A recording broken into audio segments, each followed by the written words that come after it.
Do subscribe Educational Creativity channel at first. Educational creativity চ্যানেলে সকলকে স্বাগত। আজকে যে টপিকটি আমি নিয়ে এসেছি ইন্টারভিউ প্রিপারেশনের একটি অংশ, যেটাকে বলা হয় হচ্ছে অ্যাপটিটিউড টেস্ট। অ্যাকচুয়ালি ইন্টারভিউ বা পার্সোনালিটি টেস্টের মধ্যে এটাকে অ্যাপটিটিউড টেস্ট বলা হয়। অ্যাপটিটিউড টেস্টের সবচেয়ে গুরুত্বপূর্ণ পার্ট হলো টিচিং ডেমনস্ট্রেশন। এই টিচিং ডেমনস্ট্রেশন নিয়েই প্রার্থীদের মধ্যে সবচেয়ে মাথা ব্যথা, যে টিচিং ডেমনস্ট্রেশন কীভাবে দেবো আর এখান থেকে ম্যাক্সিমাম নাম্বারটি কীভাবে তুলব। কিন্তু টিচিং ডেমনস্ট্রেশন দেওয়ার জন্য কিছু টেকনিক্যাল ম্যাটার তো আছেই, থিওরিটিক্যাল ম্যাটার, সেগুলো আমরা আগে জানবো, তারপরে আমরা ফাইনাল লাইভ ক্লাসে কিন্তু আমরা টিচিং ডেমনস্ট্রেশনটা আমি তোমাদের বিভিন্ন টপিক দিয়ে দেখিয়ে দেবো। তার আগে এইগুলো আমরা জানলে আমাদের ওই লাইভ ক্লাসগুলো দেখতে কিন্তু খুবই সুবিধা হবে। তার জন্যই আমি এই ভিডিওটা নিয়ে এসেছি, কোন কোন টপিকগুলো আমাদের টিচিং ডেমনস্ট্রেশনে যাওয়ার আগে একটা মানসিকভাবে প্রস্তুতি থাকা উচিত, বা কীভাবে টিচিং ডেমনস্ট্রেশনটা প্রেজেন্টেশন করব সেটার উপরে একটা ভিডিও। তার আগে সবাইকে বলবো একটাই দাবি, একটাই অনুরোধ, subscribe my educational creativity channel. এই চ্যানেলটি সাবস্ক্রাইব করলে আপনারা ইন্টারভিউ রিলেটেড সমস্ত টপিক পেয়ে যাবেন, বা ফ্রিতে নোটসও পেয়ে যাবেন। কোথায় কীভাবে পাবেন সেটাও আপনারা কিন্তু জানতে পারবেন এখান থেকেই। Technical part to start a final demo show. একটা ফাইনাল ডেমো প্রদর্শন করার জন্য একটা টেকনিক্যাল কিছু পার্ট থাকে, সেটাই নিয়ে আমি আলোচনা করতে চলেছি। চলুন আমরা আলোচনায় চলে যাই, ফাইনাল আলোচনায়। প্রথমে এই জানতে হবে শিক্ষণ কী আর শিখন কী।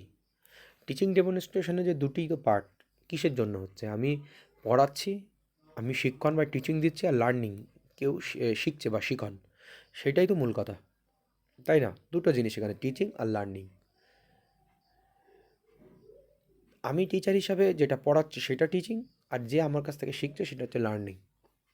ক্লাস ডেমনস্ট্রেশন হলো একটি শিক্ষণ প্রক্রিয়া যার সঙ্গে ওতপ্রোতভাবে জড়িত শিখন বা লার্নিং। এটি শ্রেণীকক্ষে একজন শিক্ষক যা বলেন, যা করেন, তার হাঁটাচলা, কথা বলার ধরন, পোশাক সব কিছুই শিক্ষণীয়।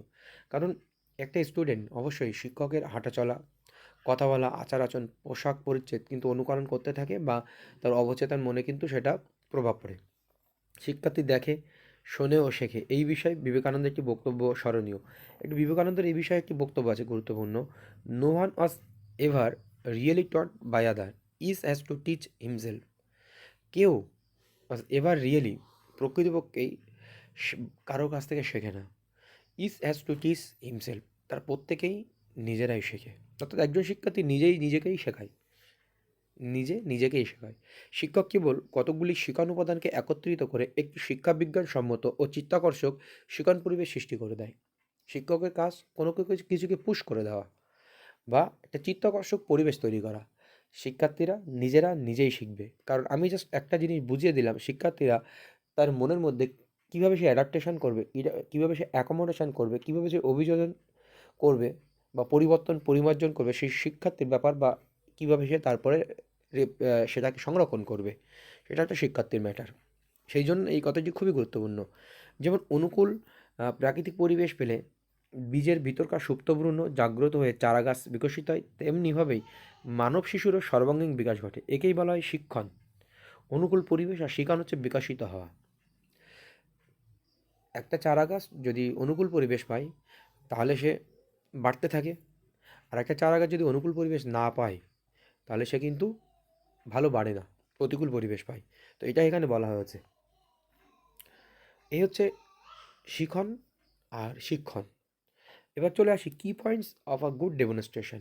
একটি ভালো ডেমনস্ট্রেশন দেওয়ার জন্য কিছু চাবিকাঠি আছে। প্রথম হচ্ছে শিখন পরিবেশ তৈরি করা। ক্লাসের পরিবেশকে শিখন পরিবেশ তৈরি করতে হবে। এমন একটি পরিবেশ তৈরি করতে হবে যেখানে শিশুকেন্দ্রিকতা থাকবে, শিশুর উপর নির্ভর করে, চাইল্ড সেন্ট্রিক হবে ক্লাসটা।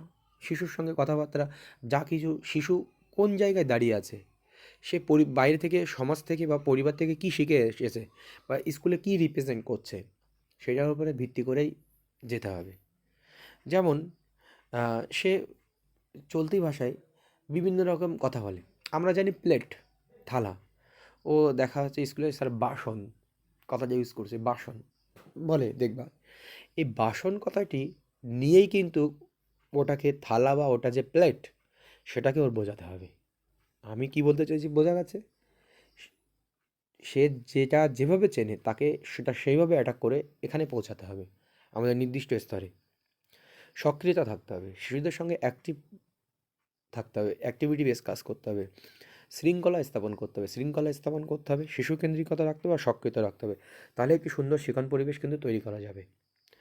পাঠ পরিকল্পনা দক্ষতা, একটা শিক্ষকের অবশ্যই পাঠ পরিকল্পনা দক্ষতা থাকতে হবে। আমরা কিন্তু যখন ডিএলএড করেছি বা যারা ডিএলএড করেছো তারা কিন্তু অবশ্যই জানো যে পাঠ পরিকল্পনা বলে একটা টপিক কিন্তু তোমাদের আছে।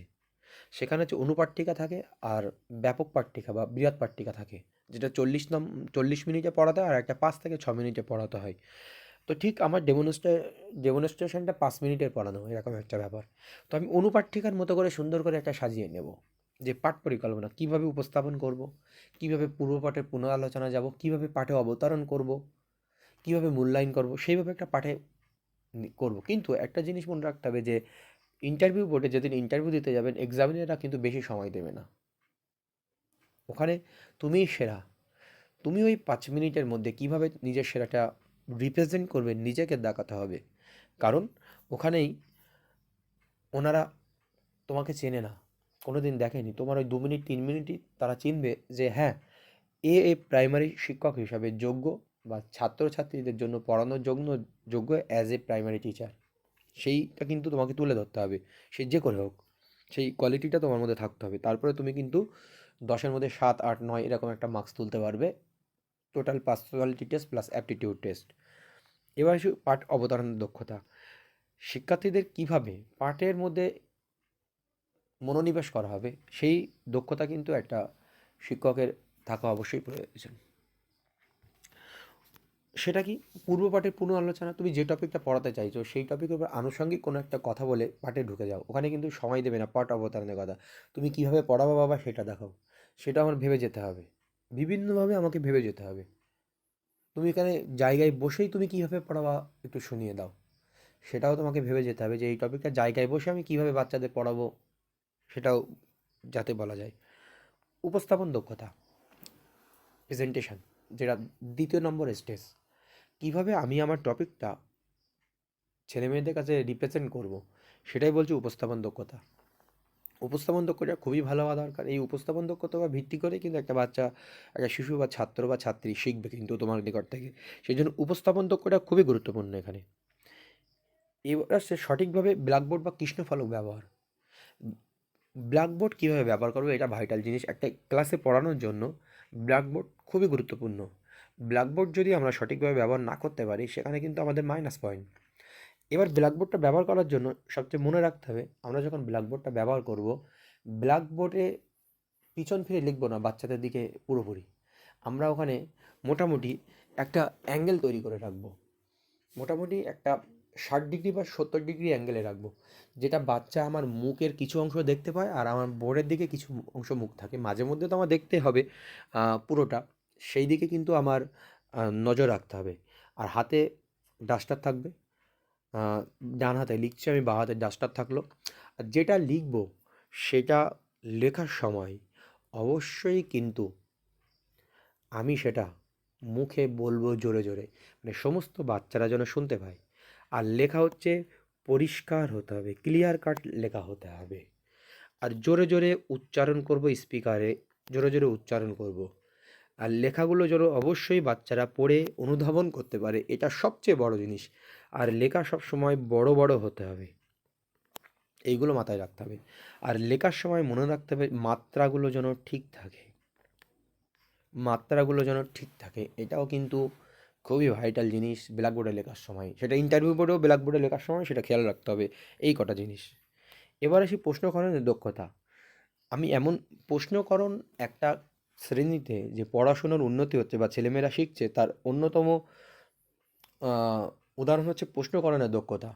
প্রশ্ন করার দক্ষতা জানতে হবে, মানে বাচ্চাদের কাছে উৎসাহিত করে বাচ্চারা যদি বেশি বেশি প্রশ্ন করে তাহলেই বুঝবো বাচ্চারা শিখছে, নাহলে কিন্তু বাচ্চারা শিখছে না। সেই জন্য কীভাবে তাদের কাছ থেকে প্রশ্ন বার করে নিয়ে আসতে হবে সেই দক্ষতা একটা শিক্ষকের বা শিক্ষিকার থাকা উচিত। শিক্ষার্থীদের মিথস্ক্রিয়া করার দক্ষতা।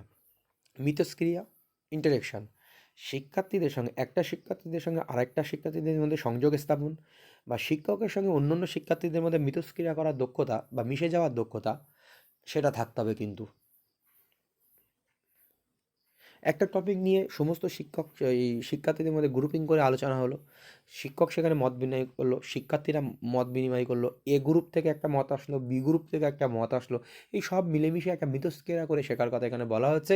বা টপিকের মধ্যে মিথস্ক্রিয়া, ইতিহাস ভূগোল বিভিন্ন টপিকের সঙ্গে সংযোগ স্থাপন রেখে মিথস্ক্রিয়া তৈরি করা, বিভিন্নভাবে মিথস্ক্রিয়া তৈরি করা যেতে পারে। উৎসাহ প্রদানের দক্ষতা, শিক্ষার্থীদের অবশ্যই উৎসাহ প্রদান করতে হবে। মোটিভেট করাটা একটা শিক্ষকের সবচেয়ে গুরুত্বপূর্ণ কাজ। শিক্ষক যদি সঠিকভাবে মোটিভেট করতে পারে তাহলে শিক্ষার্থীরা কিন্তু ভালো করে শিখবে। হ্যাঁ, তোমরা কেন এটা শিখবে? দেখো, এই যে জিনিসটা আমরা শেখাচ্ছি তোমাদেরকে, এটাকে না আমি ওখানে বেড়াতে গিয়ে দেখেছিলাম, বা তোমাদের ওখানে দেখা গিয়েছিল, বা আমি তোমাদের ক্লাসে এখন দেখাবো, এর ফলে কিন্তু ওরা উৎসাহ উদ্দীপনা গ্রহণ করবে। হ্যাঁ, এই গাছটা না তোমার বাড়ির পাশে দেখা যায়, ওখানে দেখা যায়, তোমরা কাল তুলে নিয়ে এসো তো। এই যে ব্যাপারগুলো, এই ব্যাপারগুলো যদি দেখানো হয় তাহলে কিন্তু খুবই গুরুত্ব সহকারে ওরা কিন্তু এগিয়ে যাবে। বাস্তব পরিস্থিতি তুলে আনতে হবে ওখানে, তাহলেই তারা উৎসাহ পাবে। এরপর হচ্ছে তৎক্ষণাৎ পরিস্থিতি মোকাবিলা করা। বিদ্যালয়ে ক্লাস চলাকালীন বা বিদ্যালয়ের বিভিন্ন সময়ে বিভিন্ন তৎক্ষণাৎ পরিস্থিতি মোকাবিলা করতে হয়। ইনস্ট্যান্ট ঘটনা, কেউ কাউকে মেরেছে, কেউ কাউকে মেরে মাথা ফাটিয়ে দিয়েছে, কেউ ক্লাসের মধ্যে অজ্ঞান হয়ে গেছে, বা কেউ এমন একটা কোশ্চেন করলো যে কোশ্চেনটা সত্যিই একটা ছোট বাচ্চার কাছে কঠিন প্রশ্ন সে করেছে, সেটা কীভাবে সেগুলো হ্যান্ডেলিং করব, সেই ব্যাপারটাও কিন্তু আমাদের ভেবে রাখতে হবে। আমার সব ক্লাস ফলো করলে কিন্তু আমি ওখানে বলে দেবো। শিক্ষণ প্রদীপনের ব্যবহার, শিক্ষণ প্রদীপন বলতে এখানে হচ্ছে টিএলএম এর কথা বলা হয়েছে, টিচিং লার্নিং ম্যাটেরিয়াল, যেটা এখন কনভার্ট হয়েছে এলটিএমে। ঠিক আছে, এই শিক্ষণ প্রদীপন আমরা কিভাবে ব্যবহার করব? শিক্ষণ প্রদীপন আমার ডাস্টার, চক, বই প্রত্যেকটি কিন্তু শিক্ষণ প্রদীপন। এছাড়াও বিভিন্ন চার্ট, বিভিন্ন মডেল, সংখ্যার যে কার্ড, এগুলো কিন্তু আমরা ইউজ করতে পারি শিক্ষণ প্রদীপন হিসাবে। এবার ইন্টারভিউ বুথে শিক্ষণ প্রদীপন আমরা কীভাবে ব্যবহার করব? আমরা চক ডাস্টারকে ইউজ করব, ক্লাস ওখানে উপস্থিত টেবিল চেয়ারগুলোকে ইউজ করব। এমনকি যদি আমরা কোনো সংখ্যা অ আ ক খ বা কোনো সংখ্যা এবিসিডি শেখাই, দুই একটা পকেটে করে কার্ড নিয়ে চলে যাবো ইন্টারভিউ বোর্ডে, সেই কার্ড বার করে শেখাবো প্রয়োজন হলে। সঠিকভাবে মূল্যায়নের দক্ষতা, সঠিকভাবে মূল্যায়ন করা। Evaluation is the most important part of A teaching learning process. Evaluation খুবই গুরুত্বপূর্ণ একটি অংশ। আমি সমগ্র পড়াশোনা করলাম, সব কিছু পড়লাম, সারা মাঠ দৌড়ালাম, দড়ি ছুঁতে পারলাম না, মূল্যায়ন করলাম না, মূল্যায়ন সঠিকভাবে হলো না, তাহলে টোটাল টিচিং লার্নিং প্রসেসটা টোটাল ব্যর্থতায় পরিণত হবে। শুধু মূল্যায়ন বলতে এখানে কী বলা হয়েছে? শিক্ষার্থীর মূল্যায়ন, শিক্ষকের মূল্যায়ন, টোটাল টিচিং প্রসেসিংয়ের মূল্যায়ন, টোটাল পরিকাঠামোর মূল্যায়ন হয়ে যাবে এখানে। মূল্যায়নের মূল্যায়ন, যে প্রশ্ন আমি মূল্যায়ন করছি সেই প্রশ্নটাও মূল্যায়ন হবে এখানে। প্রশ্নটা কঠিন হলো কেন, সহজ হলো কেন, মধ্যম প্রকৃতি হলো কেন, ছেলে মেয়েদের সেই ক্লাসের বা সেই স্ট্যান্ডার্ডের যোগ্য হলো কিনা, সব কিছু কিন্তু মূল্যায়ন হবে। মার্জিত শব্দচয়ন ও ভাষা নিক্ষেপ খুবই গুরুত্বপূর্ণ একটা জিনিস। শব্দ চয়ন বা শব্দ উচ্চারণ করার সময় অবশ্যই কিন্তু সেই শব্দ উচ্চারণটা সঠিক হবে বা স্ট্যান্ডার্ড টাইপের হবে, কারণ শিশুরা সবসময় টিচারকে অনুকরণ করছে। ভাষা নিক্ষেপ, ভাষা নিক্ষেপ, ইন্টোনেশন, যেটাকে বলে স্বরের উৎক্ষেপণ। কখনো একটা গল্প বলার সময়, একটা ভয়ের গল্প বলার সময় কখনো মানে ভয়েসটা নিচে নামিয়ে দেওয়া, আর কখনো ভয়েসটা উচ্চ স্বরে দিয়ে দেওয়া। যখন আমরা আনন্দের সহিত কথা বলবো, জয়ের একটা ভঙ্গি দেখাবো, তো এই বাচনভঙ্গি বা খুবই গুরুত্বপূর্ণ। বা ইন্টোনেশন, ইন্টোনেশন হচ্ছে কখনো স্বরের উৎক্ষেপণ, কখনো স্বরের নিচে নেমে যাওয়া। এটাকে বলছে ভাষা নিক্ষেপটা সঠিক করতে হবে, সঠিক ভাষা বলতে হবে ক্লাসের মধ্যে, অপ্রাসঙ্গিক ভাষা বললে হবে না। এর মধ্যে আরেকটা জিনিস রাখা যেতে পারে, যেটা হচ্ছে গেস্টার। এমন কিছু কিছু জায়গায় তোমাকে গেস্টার করে দেখাতে হতে পারে, মাথা নাড়ানো, একটা বাচ্চাকে আমি ডাকছি, আঙুল দিয়ে ডাকা, এই সমস্ত বিষয়গুলো এখানে কিন্তু খেয়াল রাখতে হবে। এই যে পয়েন্টগুলো বললাম, এই পয়েন্টগুলোর উপরে যদি আমরা ভালো করে জোর দিই, তাহলে একটা ক্লাস কিন্তু একদম সুন্দর সুগঠিত ক্লাস হবে। এইবার যেটা আসি, একটি আদর্শ ক্লাসের বৈশিষ্ট্য কী হতে পারে? এগুলো তো বললাম কি পয়েন্ট ডেমনস্ট্রেশন। আদর্শ ক্লাসের বৈশিষ্ট্য হলো এই ক্লাসটি সংক্ষিপ্ত বা যথাযথ হবে, সংক্ষিপ্তের মধ্যে যথাযথ হতে হবে, বেশি লেনলি করে লাভ নেই। শিক্ষার্থী কেন্দ্রিকতা, অর্থাৎ শিক্ষার্থীর ভাবনা ও চাহিদা গুরুত্ব দেবে। প্রথমে বলে দিলাম, শিক্ষার্থী যেটা ভাববে সেটা নিয়ে আমাকে শুরু করতে হবে। শিক্ষার্থীদের সক্রিয় অংশগ্রহণ, প্রথমে বলেছি, এটা আর বলবো না। ক্লাসটি কমিউনিকেটিভ প্রকৃতির, অর্থাৎ প্রশ্ন উত্তরের মাধ্যম হবে। প্রশ্ন উত্তরের মাধ্যম বা প্রশ্নদানে উৎসাহ করা বা কমিউনিকেটিভ প্রকৃতির যেন সংযোগ স্থাপন বা মিথস্ক্রিয়া করা সকলের সঙ্গে, সেটা হবে। শিক্ষক কেবলমাত্র সহায়তাকারীর ও নির্দেশনা দানকারী ভূমিকা পালন করবে। শিক্ষক এখানে ফ্রেন্ড, ফিলোজফার, গাইড হবে। এখানে শিক্ষক সহায়তা করবে, হেল্পিংয়ের কাজ করবে বা নির্দেশনা করবে, যে তুমি এটা করো, এইভাবে করো, সাপোর্ট করবে, জাস্ট শিক্ষককে ঠেলে দেবে। ওই স্বামী বিবেকানন্দের একটি কথা, শিক্ষার্থীরা নিজেই শেখে নিজের জিনিস, তেমনি শিক্ষক শুধু পুশ করে দেয়, শিক্ষক শুধু নির্দেশনা করে, সহায়তা করে।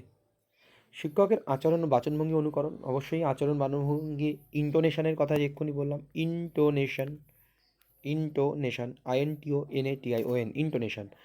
শিক্ষক গল্প বা সাধারণ কথোপকথনের মধ্যে দিয়ে বিষয়বস্তুতে প্রবেশ করবে, কোনো গল্প বা সাধারণ কথোপকথনের মধ্যেই দিয়ে পাঠে অবতারণ করবে। ক্লাস চলাকালীন অবশ্যই শিক্ষা সহায়ক উপকরণ, যেটাকে TLM বা প্রদীপন বললাম।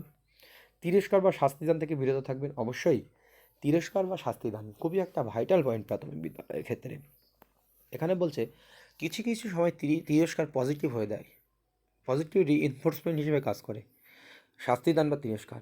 তো তিরস্কার বা শাস্তিদান এমন হতে হবে শিক্ষার্থীদের কাছে যেন সেটা পজিটিভ রিইনফোর্সের মতো কাজ করবে, সেটা ছাত্রছাত্রীদের মানসিকতা দেখে বলতে হবে। এটা কিন্তু ভাইটাল। পুরো ক্লাসটি পুরো পরিকল্পিত হবে, যেটা আগে বললাম, পাঠ পরিকল্পনা করে আসতে হবে।